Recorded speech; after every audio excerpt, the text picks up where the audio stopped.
Hey guys, welcome back to my channel. I am Danielle, aka Stitcherista here on YouTube, and today is Friday, June 3rd. So it has been a fine day. Workday already done, and it is 2:21. Excuse me. Now, I'm wearing white. I don't hardly ever wear white because actually spill something on it. I even had spaghetti for lunch, leftover spaghetti. I tucked a paper towel right in here and had it worked like a charm. So workday was fine, and I have to prep for Monday's job. That confirmed. Haven't done that yet. I'll do that when this video is rendering and all that. So I do have a couple things to share with you. So whoever suggested to me to put a piece of vellum in the junk journal between a coloring page and stitching, because I don't want the coloring page to rub off on the stitching. Brilliant. And only because too, it gives me a reason to use all that vellum I bought. If you remember, I bought a shit ton of vellum because I was going to cover the Q-snap holders, and boy, that didn't work out. And I had already bought a crap ton of it. So I want to show you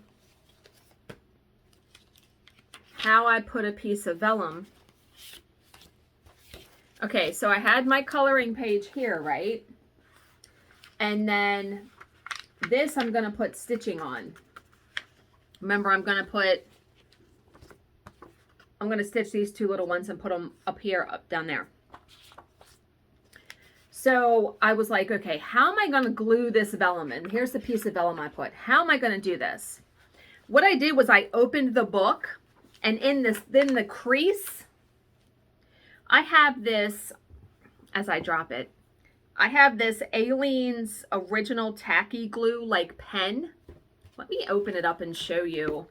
I don't even remember where I got this. See how it's a pen?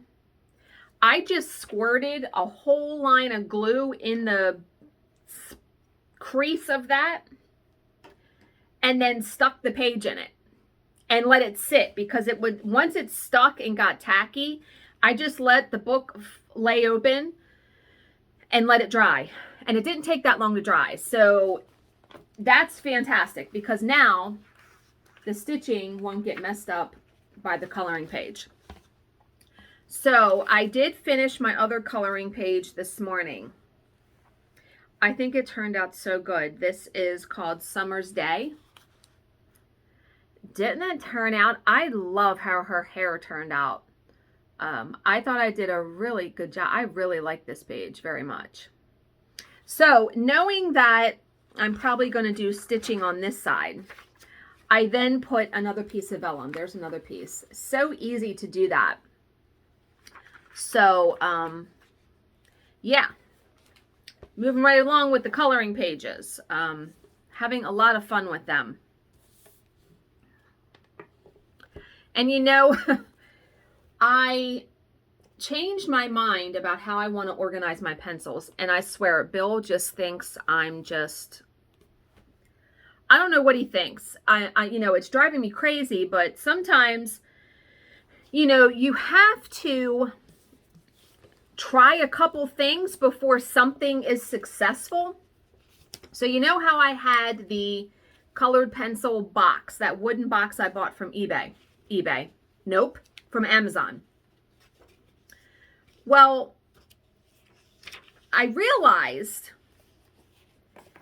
when I pulled the pencils for her hair, because I tend to, when I find a good combination, I tend to either take a picture of the pencils or write it down. Taking a picture is very helpful because I can just consult my phone. And I had to go downstairs yesterday, and I'm trying to look through all of these pencils for these certain numbers, and I'm like, there has got to be an easier way. And I'm like, I need to put these pencils in numerical order, not color family order. And I said, I need to use all the labels I got so I can have all of the numbers clear as day. And then get one of those pencil cases where it's like one thing of elastic for each pencil, because then I can organize them all in numerical order and make sure the sticker is up. So when I'm going to grab a pencil, it's almost like organizing the DMC in numerical order instead of color family, right? So I'm like, great, what am I going to do with this pencil case? Well, I've only used it for like, what, 2 days? I'm returning it. Yeah. I went and initiated a return to Amazon. It's on my front porch right now for UPS to come pick up. It's still like, it's in perfect condition. So I found a pencil case that I really like on eBay. Why do I keep saying eBay? On Amazon. And I bought that, so that'll be here tomorrow. And when I was done work, I spent a little bit of time. I don't understand the numbering system that Prismacolor uses, because it's like there's 5 pencils in the 100s, 3 pencils in the 200s, and then a large chunk in 900s, a large chunk in the 1000s, and then the rest are in the 1100s. What the hell kind of numbering system is that? I haven't tried to do any research to see why that is. It seems bizarre. Why would you not number the pencils, in my opinion, unless they didn't develop all the colors at once? It's like, why wouldn't you number them in the color family? Do you know what I mean? Like, there seems like there would be an easier way. So I grabbed some Ziploc bags and just separated all the pencils. So when I get the case tomorrow, I can put them in numerical order. But yeah, so I'm going to be ready for that, for sure. Something bizarre that happened yesterday. So we had spaghetti for dinner last night, and we have this like Costco size Italian seasoning. And Bill's like, you're not going to believe what I found in the bottle of seasoning. What are you talking about? This is a feather. What the fuck? How is this in our spices? Now, what I said to him, I don't know what kind of feather this is, but I said, maybe the plant where those spices are packaged, do they package chicken, or chicken's defeathered? Is something defeathered there? Do you know what I mean? I was trying to think of a logical explanation. He was like, you have to tell everybody on the video tomorrow. So bizarre.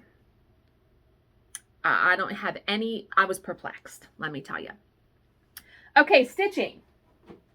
So I started the Rainbow Lady silhouette yesterday. Remember, I was going to use DMC 1 strand on the 18 count paper. I'm going to show you what I did. Okay, so I didn't start in the center. I stitched this whole strand, and then I was like, the coverage is not fantastic, right?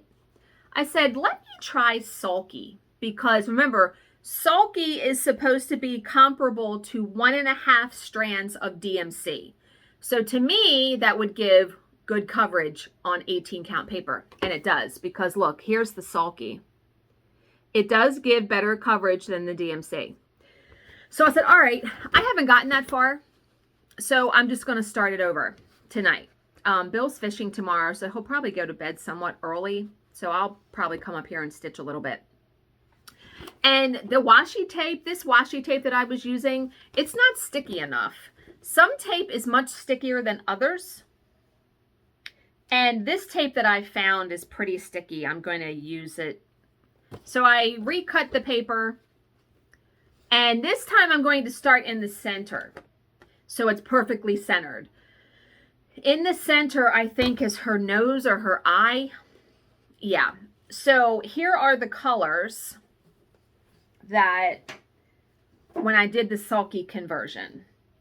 Now, since it was a bunch of them, since it was above 8 colors, I'm using my cool little tray that I got from Etsy. So there are the grays and the black. Remember, the eyeshadow and the eyeliner is gray and black. But then there are the other colors. So purple, teal, blue, pink, red, orange. Sulky is fantastic, not only because I love it because it's one strand and it comes right off the spool as that. There's no separating strands like for DMC.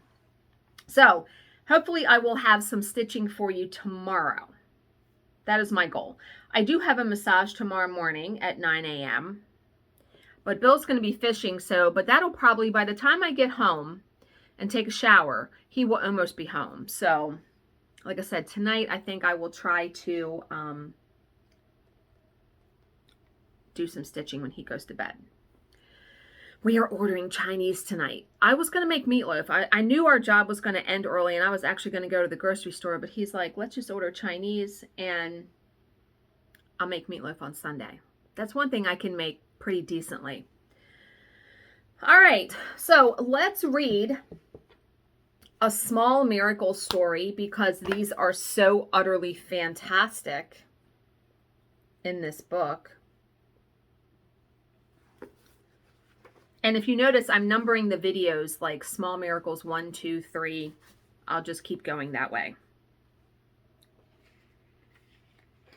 Oh, remember I kept alluding to Three Birds Laying on Etsy was actually, I asked her to make me a Halloween junk journal. And she made one. She sent me a picture last night and she's like, I'm going to list it at 10 a.m. your time. She says, no pressure. If you don't want it, that's fine. Well, I was sitting there. I had set an alarm on my phone. And the book is fantastic. It is, I want to say the little golden book she found was Donald Duck and the Night Witch or something. I was like, dude, I got to have that. And the inside is all Halloween themed. So that's going to be very exciting to stitch little Halloween things in because I have a ton of Halloween patterns. I have a lot of, like Prairie Schooler. I have Lizzie Kate Halloween patterns, plus a bunch of Halloween stuff from past Just Cross Stitch issues. So when that time comes, usually I start stitching Halloween stuff like September. Yeah. Okay. So today's story is a little longer. Oh, it's quite long. It is longer than the other stories, but that's okay. The video is only 12 minutes so far, and I got time. So we're going to read this story and enjoy it. Okay. When my son Joey turned 11, he was suddenly stricken with panic disorder. Now, who wrote this story? This story is from someone named Blanche Purcell. Okay. When my son Joey turned 11, he was suddenly stricken with panic disorder, which evolved into agoraphobia. Oh, that's awful. Whenever I think of agoraphobia, I think of that movie Copycat with Sigourney Weaver. She has that. Yeah, it's a good movie. His anxiety attacks were so severe that he spent close to a year confined to his room while my husband and I searched frantically for a cure. Finally, after 11 months of sheer hell, we found a psychiatrist who prescribed Prozac, a drug that achieved wonders. My husband and I were tremendously grateful that God had returned our son to us from the nightmare world into which he had been plunged. During this time, we had visited a series of practitioners to determine the cause of our son's problem and had discovered along the way that he was learning disabled. All the years that he had been in school, no one had picked up on this fact, which we were told had contributed to or even totally created the anxiety problem. Wow. Now that he was cured of panic disorder, we had to find a school that specialized in learning disabilities. This was not so easy, we soon learned, to our dismay. Given his recent medical record, nobody wanted him. Oh, God, that's horrible. All the schools that specialized in learning disabilities claimed that their students had an educational problem, not an emotional one. Our son would not fit in, they maintained. They were not equipped to handle someone like him. All the psychologists I spoke with insisted that all LD, which stands for learning disabled children, possess emotional components as a result of their disability, but when I repeated their words to school officials, my protests fell on deaf ears. He was rejected by every school we applied to. There was one particular LD school that I really wanted to get Joey into because it had an excellent reputation and was close to home as well. I had campaigned hard to get him into this school, but they kept turning me down. Please give my son a chance, I begged, but nobody wanted to, and I was growing more desperate by the minute. One evening, I happened to attend a charity event where I found myself seated next to an older woman named Barbara, with who I was vaguely acquainted. I knew her to be a prominent society figure, very wealthy, very influential. Suddenly, before I could think or stop myself, I found myself, to my own shock and horror, pouring out my heart to her about my continuing travails with Joey. Even as I unburdened myself to her, I felt the inappropriateness of what I was doing. Why are you telling this woman your troubles? I scolded myself, even as I continued to describe my litany of woes. But to my own mystification and chagrin, I found I just couldn't stop. I didn't stop, in fact, until I had completely exhausted every single last detail of my struggle to get Joey into the LD school of my choice. When I was finally finished, I was appalled at myself. What had I gone and done? But to my surprise, Barbara neither distanced herself from me nor looked at me with disdain. Instead, to my complete surprise, her eyes filled with tears, and she patted my hand consolingly, reassuringly. Honey, she said warmly, you've told your story to the right person. It just so happens that I live next door to the founder and director of the school, and it also just so happens that I am one of their major league contributors. In fact, I have thrown many parlor parties for this particular school and raised tremendous amounts of money. You can consider your son a new student of this school. I give you my word. You can depend on it. Wow. I couldn't believe my incredible luck, my great fortune. What a godsend to have been seated next to Barbara. Sure enough, true to her word, she used her powers of persuasion and influence, and my son was accepted by the school for the coming year, where he excelled and for the first time in his life was placed on the honor roll. My sense of indebtedness to Barbara was infinite, and so I kept up with her, sending gifts and cards. I called her before each holiday to wish her well, and a bond was forged between us. During this time, I learned from other people that she had experienced many problems with her own two children. The older one, a son, was a drug addict who had recently disappeared, and the younger one, a daughter, was mildly retarded and problematic in many different ways. My heart ached for Barbara, especially when she inquired frequently about my son's progress and seemed genuinely delighted to learn that he was doing well. Our relationship continued to develop for about a year, and then Barbara's husband died suddenly. I traveled to the suburbs for the funeral where I would meet her family for the first time. As I stood on the line that slowly filed past the mourning of family to offer condolences, I was suddenly struck by a familiar figure sitting beside my friend. Who's that young woman sitting next to Barbara? I asked the woman behind me. Why, that's her only daughter, Nancy. She answered, you know, the retarded one. And I apologize for using that word. I don't think that word is appropriate anymore, but it's what they said in the book, just to say. I gasped as I felt goosebumps erupt on my arms. Now everything was suddenly clear. Now I knew for certain why Barbara had been fated to be the agent of redemption for my son. 25 years before, when I had been a high school student in a private school, a mildly retarded girl whose name I had forgotten had joined our class in senior year. Although our school was not equipped for special ed cases, her wealthy parents had prevailed upon the school administration to give the girl a chance and allow her an education within a mainstream context. Their wealth and influence had overcome all objections, and the girl had been admitted, albeit with great hesitation. Life in this school, however, was not easy for this young woman. She was viewed as both an outcast and a pariah. She was cruelly shunned by virtually everyone that is, except me. I had always championed the underdog. I had great sympathy for those on the fringe and had always made an effort to reach out to them as I reached out to this girl. On our high school graduation trip to Washington, D.C., no one wanted to room with her in the hotel. I volunteered, and although the experience wasn't an easy one, I was glad that I had done so. After graduation, the class dispersed and separated, striking out in different directions. Some I hadn't ever seen again, some I had forgotten about, like Nancy. For it was Nancy who was the young woman sitting next to Barbara. Wow, can you imagine? Like I said, coincidence, right? It was Nancy, long lost, long forgotten Nancy, who was in fact Barbara's daughter. During our senior year together, I had never met nor spoken with Nancy's mother, and we had never had occasion to be introduced. Yet our lives had apparently become inextricably connected. Our destinies fated to intersect. As the line slowly worked its way toward the mourners, and I drew closer to Barbara and Nancy to pay my respects, my eyes filled with tears. 25 years ago, I had helped Barbara's daughter. 25 years later, Barbara had repaid that favor and helped me with my son. Perhaps our own memories are sadly too short, but happily God's is blessedly long. What a fantastic story. I mean, really, that came full circle, right? So here is the comment by the author of the book. When we perform a charitable deed or benevolent action, it doesn't disappear into a vacuum or a spiritual black hole. Ultimately, we can expect to be repaid. Sometimes we are repaid within a matter of moments or hours after executing the kindness and can immediately see the connection between our deed and our reward.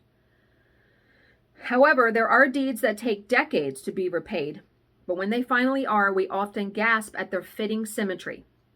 Of course, virtue is its own reward, and the desire for compensation is rarely the reason we perform acts of kindness. Nonetheless, it is heartening to receive a nod of acknowledgement from God every now and then, an affirmation that we did the right thing and that our deeds are duly registered with a universe that remembers. Fantastic. Love to end on stories like that. Absolutely. It restores your faith in humanity, right? All right. So, how are we going to continue to unfuck ourselves in this year of 2022?